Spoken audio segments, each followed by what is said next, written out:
Welcome to సేనా news. ప్రజా సమస్యలపై నిరంతర పోరాటం.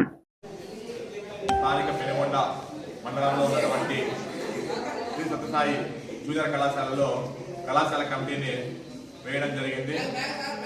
All India Students Association AISA విద్యారంగ సమస్యల మీద ఏర్పడ్డ రోజు నుంచి ఇప్పటి వరకు రాజులేని పోరాటం నిర్వహిస్తూ విద్యార్థుల సమస్యలు పరిష్కారం చేసే విధంగా అధికారుల దృష్టికి తీసుకెళ్లే విధంగా ఈ రోజు కొనసాగుతా ఉంది.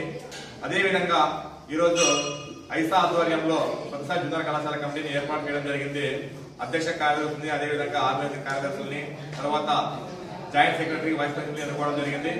ఈ కార్యక్రమానికి మహిళా సంఘం నాయకురాలు కన్యాకుమారి గారు హాజరు కావడం జరిగింది. ఐసా నాయకులు ఈ రోజు ఒక్కటే చెప్తా ఉన్నాం, ఈ కేంద్ర రాష్ట్ర ప్రభుత్వాలకు విద్యా వ్యతిరేక విధానాలకు వ్యతిరేకంగా మీరు తెచ్చిన చట్టాన్ని కూడా మేము వ్యతిరేకిస్తాం. మీకు అడ్డంగా మేము ముందుండి పోరాటం చేయడం సిద్ధంగా ఉన్నామని చెప్పేసి మీకు తెలియజేస్తా ఉన్నాం. కాబట్టి మీరు ఎన్ఈపీని తక్షణం రద్దు చేయాలి.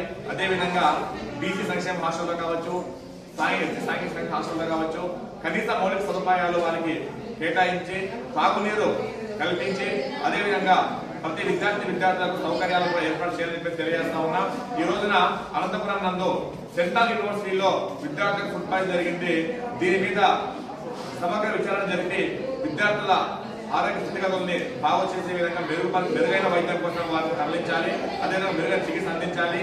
ఈ అవినీతికి పాల్పడిన, ఈ అక్రమాలకు పాల్పడిన అక్కడ ఉన్నటువంటి అధికారులని తర్వాత అక్కడ మేనేజ్మెంట్ మీద వెంటనే చర్యలు తీసుకోవాలని చెప్పి ఏఐసీగా కోరుతా ఉన్నాం. అదేవిధంగా స్థానికంగా ఉన్నటువంటి సమస్యల మీద కూడా పోరాటం చేయడానికి ఐసాన్ని ముందుంటామని చెప్పేసి ప్రతి ఒక్క అవినీతి అధికారికి హెచ్చరిస్తా ఉన్నాం.